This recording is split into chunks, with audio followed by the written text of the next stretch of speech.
नमस्कार दोस्तों। और आज हम उपस्थित हैं अपने ITI TO और कॉम्पिटिटिव एग्ज़ाम्स का जो जनरल कंप्यूटर आता है उसकी सेकंड क्लास में। आज हम कल जो हमने प्रथम पीढ़ी के बारे में पढ़ा था जो 1946 से 1954 तक 54 तक हुआ करती थी, उसके बारे में पढ़ा था हमने। एक जनरल ओवरव्यू देख लेते हैं हम। फर्स्ट जनरेशन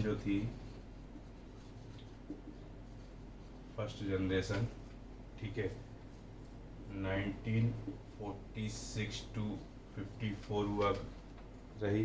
ठीक है, इसमें हमने जो डिवाइस यूज़ करी, मेन इलेक्ट्रॉनिक डिवाइस, उसको हमने क्या बोला, वैक्यूम ट्यूब्स। ठीक है, इसके बाद इसके समय में जो कंप्यूटर आए उनके नाम क्या क्या थे तो वो हम देख लेते हैं। एक आया मार्क वन को ये नाम किसने दिया, हार्वर्ड यूनिवर्सिटी ने, जबकि ये था क्या, IBM कंपनी ने इसको डेवलप किया था और नाम था IBM ASCC से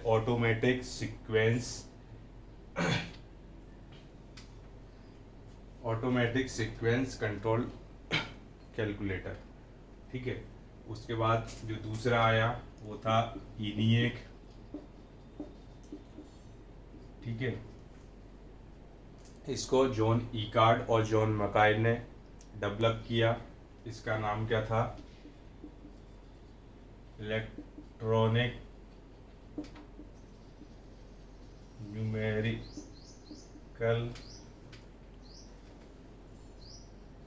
इंटीग्रेटर एंड कैलकुलेटर। ठीक है, इसके बाद जो तीसरा आया उसका नाम आया ED वेक।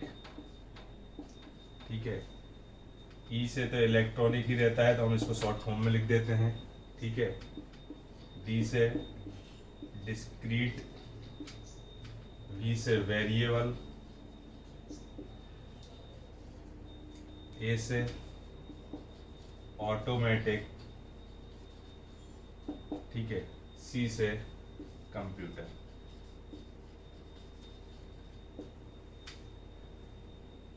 उसके बाद जो चौथा आया उसका नाम था ED सेक।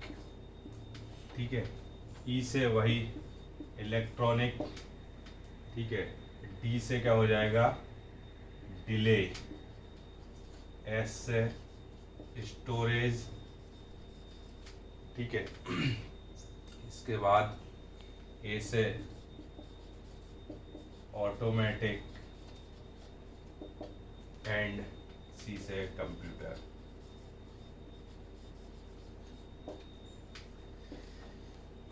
इसके जो इन्वेंटर थे ED सेक के, उनका नाम था M.B. विल्केस। इन्होंने इसका इन्वेंशन किया था। इसके अलावा जो हमारे पास एक सिस्टम बचता है फर्स्ट पीढ़ी का, उसका नाम था यूनिवेक।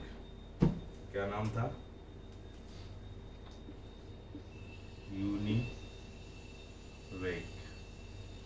ठीक है, यूनि से मतलब क्या था, यूनिवर्सल ऑटोमेटिक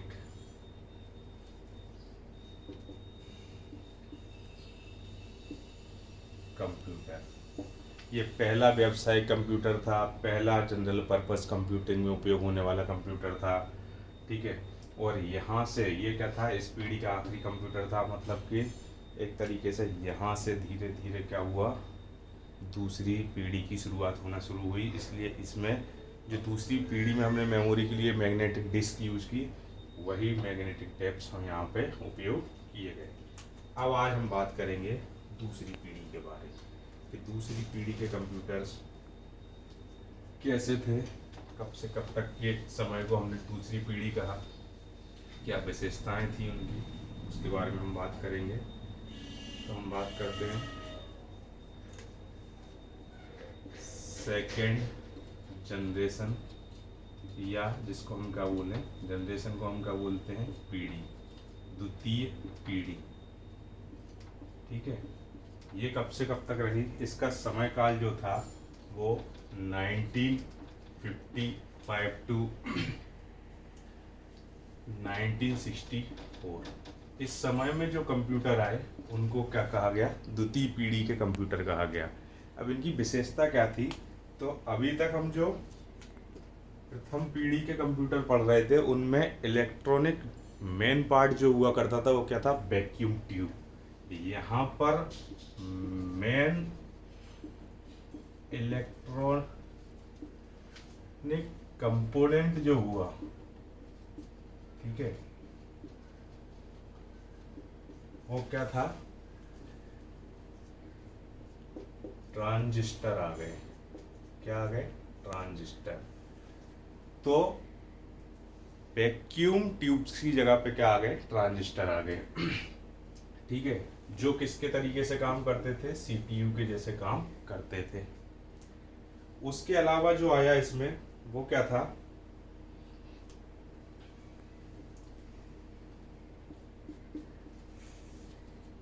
फेराइट कोर। ठीक है, फेराइट कोर ये किसके रूप में काम करती थी, मेमोरी। और मेमोरी भी कौन सी,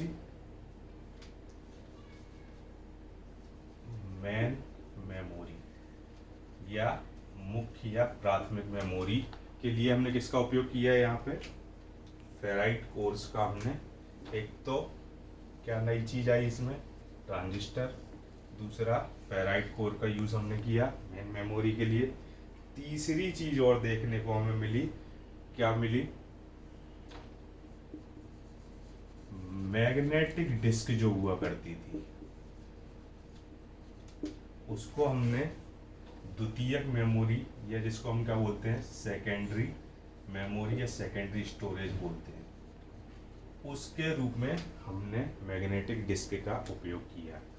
तो ये तीन चीजें जो थी वो सेकेंड जनरेशन के कंप्यूटर्स में नई आ गई। ठीक है, अब और क्या चीज, और क्या बदलाव आया, तो हमने देखा कि प्रथम पीढ़ी के कंप्यूटर में हम क्या कर रहे थे, मशीन लेवल लैंग्वेज का उपयोग कर रहे थे। क्या कर रहे थे, मशीन लेवल लैंग्वेज का उपयोग कर रहे थे, जिसका उपयोग करना बहुत कठिन हुआ करता था। ठीक है, तो सेकेंड जनरेशन में क्या हुआ, सेकेंड जनरेशन में क्या हो गया कि सेकेंड जनरेशन में हाई लेवल लैंग्वेज का विकास हुआ। यहीं से हाई लेवल लैंग्वेज डेवलप होना शुरू हुई और यहीं से हाई लेवल लैंग्वेज का उपयोग होना शुरू हुआ। ठीक है, अब देखें तो सबसे पहले कौन सी हाई लेवल लैंग्वेज आई हमारे पास, हमारे पास सबसे पहले जो लैंग्वेज आई वो कौन सी आई है, हाई लेवल लैंग्वेज में फॉरट्रैन। ये लैंग्वेज 1956 में हमारे पास आई। ठीक है, फॉरट्रैन का फुल फॉर्म क्या था, फॉरट्रैन का जो पूरा नाम था वो क्या था, इनके पूरे नाम पूछ लिए जाते हैं इसलिए लिखाए जा रहे हैं, फॉर्मूला ट्रांसमिशन। इसका पूरा नाम क्या है, ये है फॉर्मूला ट्रांसमिशन। बहुत सारी चीज़ें जो हम बेसिक क्लास पढ़ रहे हैं उसमें फुल फॉर्म ही पूछ लिए जाते हैं सीधे ऑब्जेक्टिव में, जैसे हमने अभी इनिएक, ईडीसेक, ईडीवेक, यूनिवेक ये देखे। ठीक है, या फिर कंपोनेंट पूछ लिए जाते हैं, मेन इलेक्ट्रॉनिक कंपोनेंट, जैसे हमने प्रथम पीढ़ी में पढ़ा वैक्यूम ट्यूब, यहाँ पढ़ा ट्रांजिस्टर। ठीक है, या पूछ लिया जाए मैग्नेटिक डिस्क कहाँ से उपयोग, किस पीढ़ी से उपयोग होना शुरू हुई। ये सारी चीज़ें हमें ध्यान रखना है। आविष्कारक पूछ लिए जाते हैं। एक लैंग्वेज कौन सी आई इस समय पे? फॉर्ट्रन। दूसरी जो लैंग्वेज आई वो कौन सी आई? एल्गोल। किस सन में आई? 1960 में।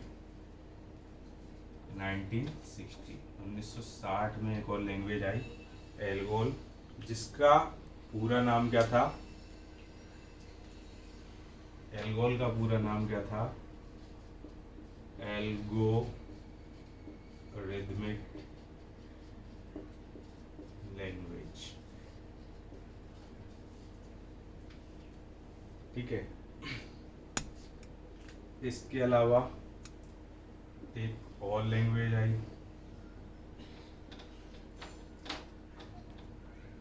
तीसरी जो लैंग्वेज आई,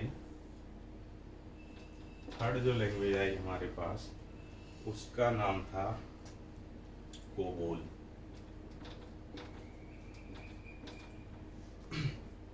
ठीक है। इसका आविष्कार भी कब हुआ? 1960 से 61 के बीच में। ठीक है। कोबोल का फुल फॉर्म क्या था?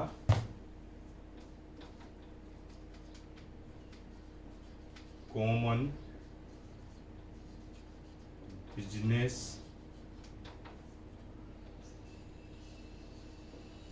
ओरिएंटेड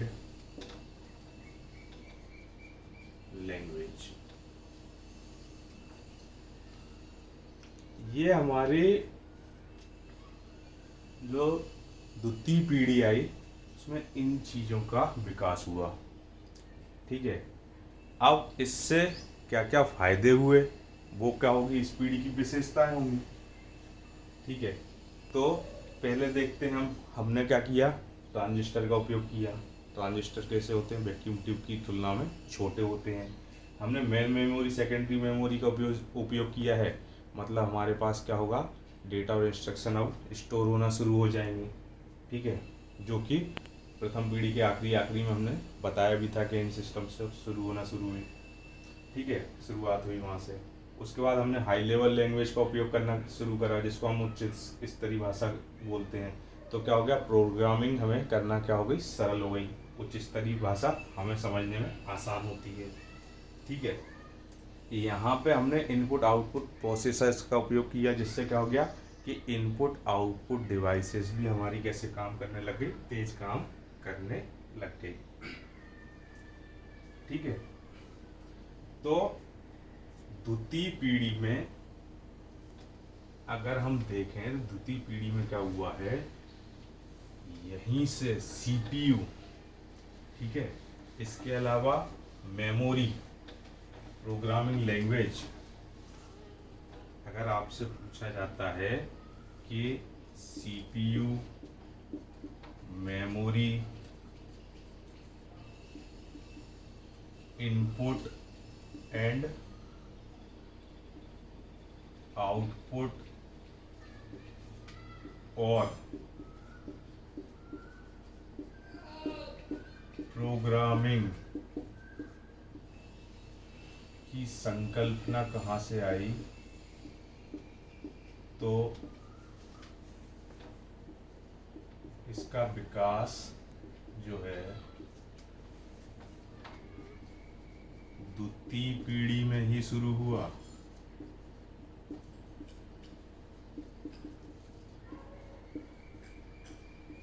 यहीं से शुरुआत हुई है एक्चुअल में प्रोग्रामिंग, क्योंकि मशीन लेवल तो ज़्यादा किसी को समझ में नहीं आती थी। सीपीयू में भी पहले का वैक्यूम ट्यूब वगैरह यूज़ कर रहे थे, मेमोरी का ज़्यादा कंसेप्ट था नहीं।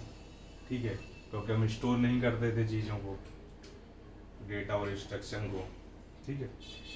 तो यहाँ से ये सब चीज़ें हुई। अब जो मुख्य कंप्यूटर द्वितीय पीढ़ी के हुए करते थे, उनके भी कुछ नाम देख लेते हैं। जैसे IBM 1620,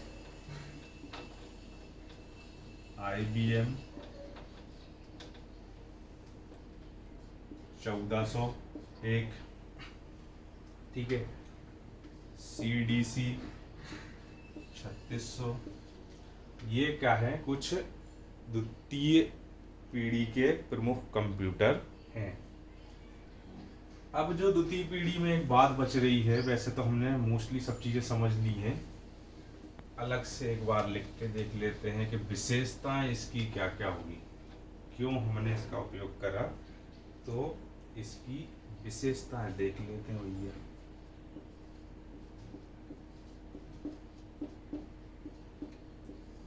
क्या फ़ायदा रहा, क्यों हमने इसको उपयोग किया, नहीं तो हम इसको क्यों कर रहे हैं। पहली पीढ़ी पढ़ लेते, पहली पीढ़ी पढ़ के हमारा काम चल जाता, द्वितीय पीढ़ी क्यों पढ़ रहे हैं हम, क्यों इतने बदलाव करे हमने। तो सबसे पहला जो बदलाव हुआ वो क्या हुआ, पहला बदलाव जो हुआ वो था ट्रांजिस्टर जो है, ट्रांजिस्टर का उपयोग हुआ। वैक्यूम ट्यूब की जगह पे क्या आने लग गए, ट्रांजिस्टर का उपयोग होने लग गया। ठीक है, तो क्या हो गया, इसकी वजह से क्या हो गया, स्पीड बढ़ी। क्या है कि स्पीड बढ़ी, क्या हुआ, क्लियर शब्दों में लिखें तो प्रोसेसिंग स्पीड बढ़ी। किसकी वजह से, ट्रांजिस्टर की वजह से। ठीक है, तीसरी चीज क्या हुई इसकी वजह से, साइज छोटा हो गया कंप्यूटर का। हमने ट्रांजिस्टर का उपयोग करा और क्या हो गया, कंप्यूटर का साइज छोटा हो गया। उसके अलावा क्या हुआ, चूंकि हमने क्या करा, आईओ प्रोसेसर यूज करे, इसलिए क्या हो गया, आईओ डिवाइस की भी स्पीड बढ़ी। ठीक है, ये हमें फायदे हुए, किसकी वजह से, द्वितीय पीढ़ी के कंप्यूटर का उपयोग करने की वजह से हमें ये फायदे हुए। ठीक है, तो द्वितीय पीढ़ी में हम देखें मुख्य बातें क्या क्या रहीं। सबसे पहली चीज़, हमने वैक्यूम ट्यूब की जगह क्या उपयोग करा, ट्रांजिस्टर का उपयोग कर लिया। दूसरी चीज़, मेन मेमोरी के लिए हमने फेराइट कोर का उपयोग कर लिया। तीसरी चीज़, मैग्नेटिक डिस्क का हमने सेकेंडरी स्टोरेज के लिए उपयोग कर लिया। ठीक है, इससे क्या हो गया, आईओ प्रोसेसर यूज़ करे, जिससे आईओ डिवाइसेस की स्पीड बढ़ गई। ठीक है, इन सब कामों से हुआ क्या कि कंप्यूटर का साइज छोटा हो गया, उसकी कॉस्ट घट गई। ठीक है, उसके अलावा उसकी स्पीड तेज़ हो गई, और जो हम मशीन लेवल लैंग्वेज का उपयोग करते थे उसकी जगह पे क्या हो गया, हाई लेवल लैंग्वेजों का विकास हो गया। तो हाई लेवल लैंग्वेज उपयोग करने लगे। इस समय में 3 लैंग्वेज आई, एक Fortran formula transmission, ALGOL algorithmic language, और एक और कौन सी आई, कोबोल, जिसको हम क्या बोलते हैं, कॉमन बिजनेस ओरिएंटेड लैंग्वेज। ठीक है, बिजनेस पर्पस जो प्रोग्रामिंग करनी रहती थी उसके थ्रू हो जाती थी। अब हम बात करेंगे अपनी किसकी, तीसरी पीढ़ी के बारे में। किसके बारे में बात करेंगे हम, तीसरी पीढ़ी के बारे में। हमारी 2 पीढ़ियाँ कंप्लीट। अब हम बात करते हैं थर्ड जनरेशन की, थर्ड जनरेशन के कंप्यूटर। ठीक है, कब से कब तक चला ये, तो 1964 टू 1977 तक जो पीढ़ी चली उसको हमने क्या बोला,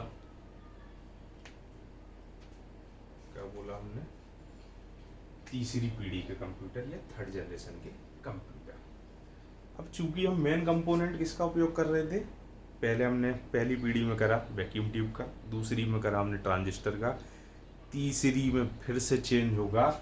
अब जो आविष्कार हुआ है, किसका आविष्कार हुआ, चिप का आविष्कार हुआ।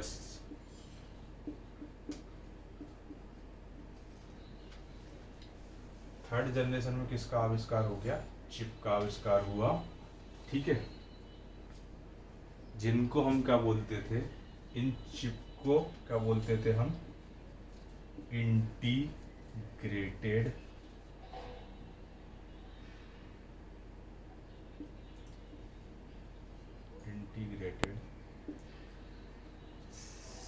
सर्किट्स हम इनको बोलते थे, या हमने नाम सुना हो आईसी, बोलते हैं आईसी उड़ गई, नेटवर्क आईसी उड़ गई, ठीक है। तो वो क्या है, इंटीग्रेटेड सर्किट, जिनका आविष्कार कहाँ हुआ, थर्ड पीढ़ी में 1964 से लेकर 1977 के बीच में जो हमने कंप्यूटर चलाए, ठीक है, उनमें इनका उपयोग होना शुरू हुआ था, इंटीग्रेटेड सर्किट का। अब ये इंटीग्रेटेड सर्किट होते क्या हैं ये देखते हैं हम। तो ये जो आईसी जो होती है, ये लगभग 300 ट्रांजिस्टर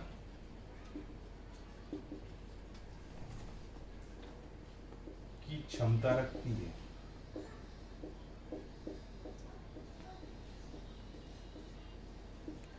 मतलब जितना काम हम 300 ट्रांजिस्टर से करेंगे, उतना काम एक हमारी सिंगल आईसी करती है, ठीक है। और आईसी बनती किससे है, तो आईसी जो है हमारी, आईसी में क्या क्या लगा होता है हमारी में, रजिस्टर, ठीक है, ट्रांजिस्टर और कैपेसिटर।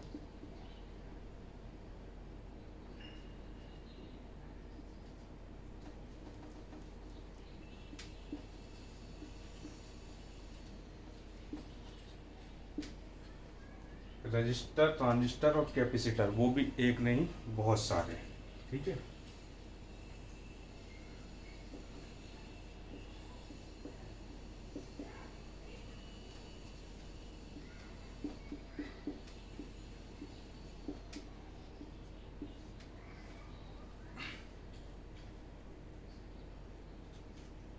ठीक है, मिलाकर इनको क्या करते हैं, मिलाकर हटा देते हैं, सिलिकॉन के टुकड़े पे, किस पे, सिलिकॉन के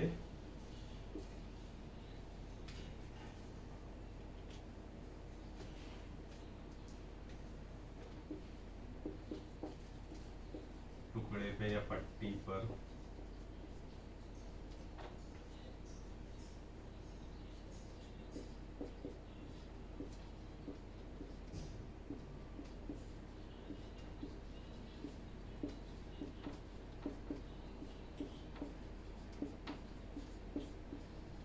आईसी कैसे बनती है, सिलिकॉन के टुकड़े पे बहुत सारे रजिस्टर, ट्रांजिस्टर और कैपेसिटर्स को हम लगाते हैं, तब जाके हमारी एक आईसी बनकर तैयार होती है। और एक आईसी में लगभग 300 ट्रांजिस्टर जितनी कार्य करने की क्षमता होती है, ठीक है। अब देखते हैं हम कि एक छोटे से टुकड़े पे, सिलिकॉन के पे हम क्या कर रहे हैं, इतनी चीज़ें लगा दे रहे हैं। तो जो चीज़ें हम सिस्टम में क्या कर रहे थे, पहली और दूसरी पीढ़ी में बहुत बड़ी बड़ी चीज़ें उपयोग कर रहे थे, उनके जगह पे हमने क्या कर दिया, बहुत छोटी छोटी चीज़ें और बहुत छोटी सी जगह पे उपयोग कर रहे हैं, ठीक है, एक सिलिकॉन के टुकड़े पे। इससे क्या होगा, हमारे सिस्टम का साइज छोटा हो जाएगा। और चूंकि हमने देखा था कि एक ट्रांजिस्टर से ही पहली पीढ़ी से द्वितीय पीढ़ी में आए हम, तो स्पीड बढ़ गई थी। तो यहाँ तो बहुत सारे ट्रांजिस्टर्स यूज कर रहे हैं हम, ठीक है। मतलब एक छोटी सी चिप साइज तो छोटा कर ही देगी पहली और दूसरी पीढ़ी की तुलना में, स्पीड भी बहुत तेज कर देगी, ठीक है। और पावर कंजम्पशन जो थी पहली पीढ़ी में ज़्यादा थी, द्वितीय पीढ़ी में कम हुई, अब और कम हो जाएगी, ठीक है। तो अब हम देखते हैं इसमें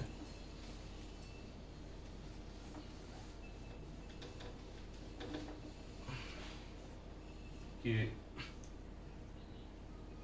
इस पीढ़ी के प्रमुख कंप्यूटर कौन कौन से थे।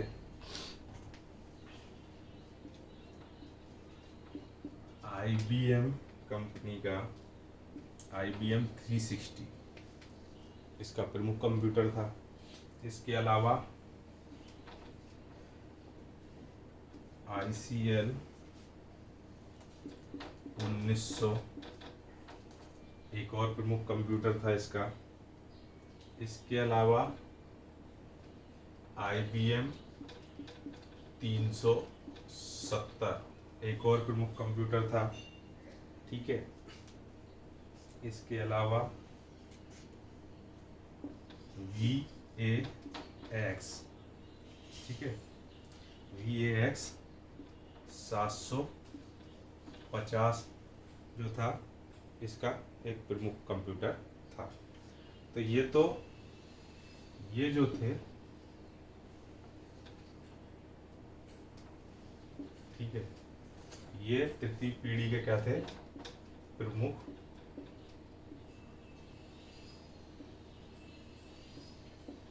कंप्यूटर थे।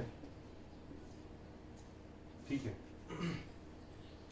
अब इसके बाद हम बात करते हैं, तो ये विकास तो हुआ, इसके अलावा क्या विकास हुआ वो देखते हैं। इसके अलावा जो विकास हुआ वो क्या हुआ, एक लैंग्वेज आई, एक हाई लेवल लैंग्वेज और डेवलप हुई तृतीय पीढ़ी के समय में, जिसका नाम था बेसिक। ठीक है, ये क्या थी,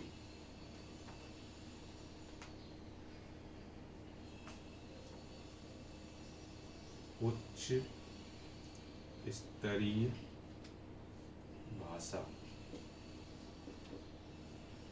हाई लेवल लैंग्वेज, जिसका नाम क्या था, बेसिक। ठीक है, इसका फुल फॉर्म हम देखें तो फुल फॉर्म क्या होता है,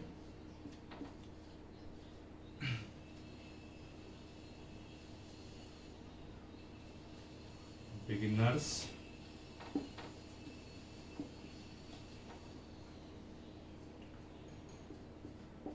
ऑल पर्पस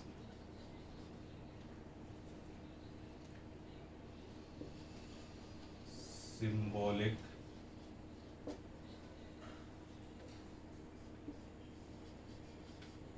इंस्ट्रक्शंस कोड।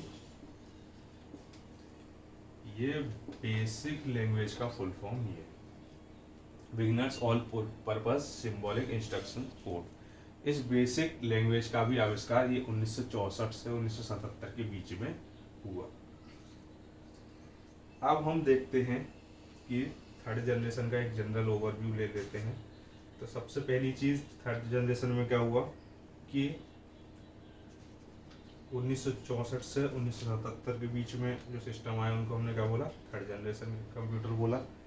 हुआ क्या क्या इसमें, तो हम जो ट्रांजिस्टर यूज़ कर रहे थे उनकी जगह पे हमने क्या कर दिया, चिप का आविष्कार हो गया। ठीक है, चिप का आविष्कार हुआ तो चिप में कुछ ना कुछ तो अलग होगा। तो चिप में अलग क्या था, वो चिप क्या थी, लगभग 300 ट्रांजिस्टर के बराबर क्षमता रखती थी। और चिप बनती कैसे थी, तो एक सिलिकॉन के टुकड़े पे बहुत सारे रजिस्टर, कैपेसिटर और ट्रांजिस्टर को लगा के एक चिप को तैयार किया जाता था। जिससे क्या हो गया, हमारे वो चिप जिसको हम क्या बोलते थे, इंटीग्रेटेड सर्किट, नाम क्या था उसका, इंटीग्रेटेड सर्किट या आईसी। उससे क्या हो गया, हमारे सिस्टम का साइज छोटा हो गया और सीपीयू के रूप में उपयोग होती थी। जैसे ट्रांजिस्टर होते थे उसकी जगह पे अब क्या होने लग गया, आईसी उपयोग होने लग गई सीपीयू के रूप में। ठीक है, अब और क्या हुआ इसमें, तो इसमें कुछ सिस्टम आए, IBM 360, IBM 370, ICL 1900, VX 750, जो प्रमुख कंप्यूटर रहे इस समय के। हाई लेवल लैंग्वेज का भी विकास हुआ, तो एक लैंग्वेज आई बेसिक, जिसका फुल फॉर्म क्या था, beginners all purpose symbolic instructions code. ठीक है, इसका भी विकास हो गया। ये सब चीज़ें क्या रही हमारी थर्ड जनरेशन में हमें मिली।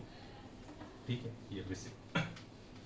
अब हम देखते हैं कि थर्ड जनरेशन में और क्या विशेषताएं थी और क्या हमें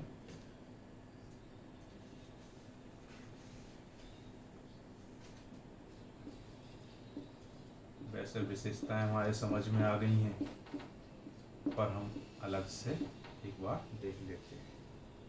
तो सबसे पहली विशेषता क्या थी कि इसका उपयोग हुआ, आईसीज का, इंटीग्रेटेड सर्किट का उपयोग हो गया। ठीक है, इसका नाम बहुत अच्छे से याद रख लेना, क्योंकि पूछा जाता है कई बार कि आईसी का फुल फॉर्म, या फिर आईसी का उपयोग कब शुरू हुआ, या फिर आईसी का आविष्कारक कौन है। तो हम अभी जो चीज़ें पढ़ते जा रहे हैं, एक क्लास में बहुत सारी चीज़ों के आविष्कारकों के नाम हम इकट्ठे लिख लेंगे, एक क्लास इसी के लिए रखेंगे। ठीक है, आईसी का उपयोग हुआ। ठीक है, दूसरी चीज़ क्या हो गई, इस जनरेशन में अभी तक हम किसका उपयोग कर रहे थे, सेकेंड जनरेशन में। पहली जनरेशन में वैक्यूम ट्यूब का उपयोग किया मेमोरी के लिए, दूसरी जनरेशन में हमने मैग्नेटिक टेप और फेराइट कोर का उपयोग किया। यहाँ पे हमने सेमीकंडक्टर्स का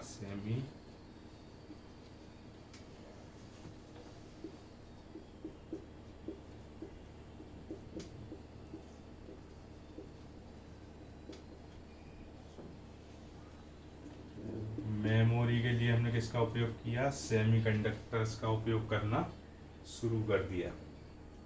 ठीक है, यहीं से एक और चीज का विकास हुआ जिसको हम क्या बोलते हैं,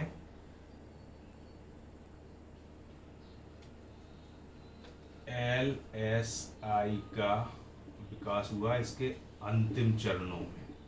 तृतीय पीढ़ी के अंतिम चरणों में LSI का विकास हुआ। ठीक है, LSI का भी फुल फॉर्म पूछ लिया जाता है। LSI का फुल फॉर्म है लार्ज स्केल इंटीग्रेशन। ठीक है, लार्ज स्केल इंटीग्रेशन। इसके अलावा और क्या हुआ है वो देखते हैं हम। तो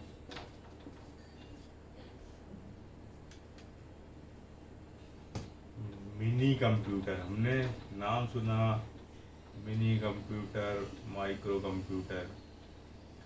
तो मिनी कंप्यूटर की संकल्पना, जिसको हम क्या बोलते हैं, मिनी कंप्यूटर कंसेप्ट,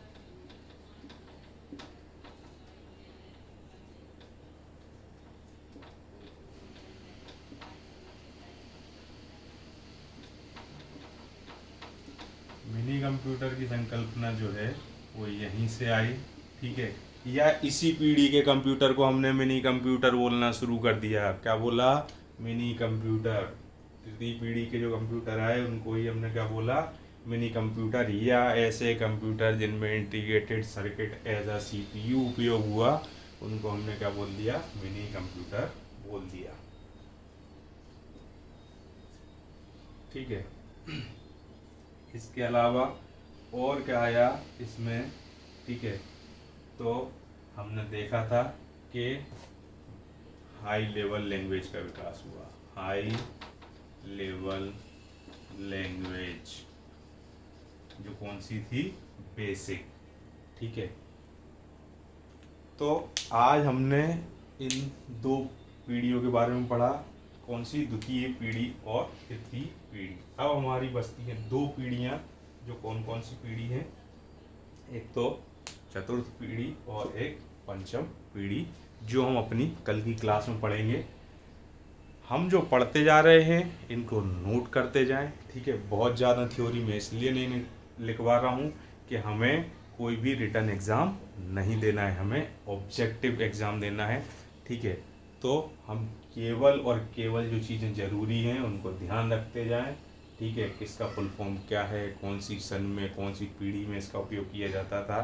ठीक है, इन चीज़ों को उपयोग इनको क्या करते जाएं, याद करते जाएं, और इनको हमारी क्लासेस को बार बार रिवाइज करें, बार बार देखें, जिससे ये अपने आप याद हो जाएंगी। कॉपी में लिख लें। ठीक है, जितना आप रिवीजन करेंगे उतना आपको याद रहेगा। कई बार ऐसा होता है कि हमें बहुत सारी चीज़ें आती हैं, पर ये छोटी मोटी चीज़ें जो हमें पता तो रहती हैं पर हमने रिवाइज नहीं किया होता है, इसलिए हम क्या हो जाते हैं, एक आध क्वेश्चन से बाहर होते हैं। तो ऐसा हमारे साथ ना हो, इसलिए हम इनको पढ़ते रहें। ठीक है, अगली क्लास में फिर मिलते हैं, तब तक के लिए धन्यवाद। और आपको अगर हमारी ये क्लास अच्छी लग रही है ठीक है। तो इसको लाइक, सब्सक्राइब और शेयर करते रहें, ठीक है। ज़्यादा से ज़्यादा लोगों को इससे फ़ायदा हो उसके लिए इसको शेयर करते रहें। धन्यवाद।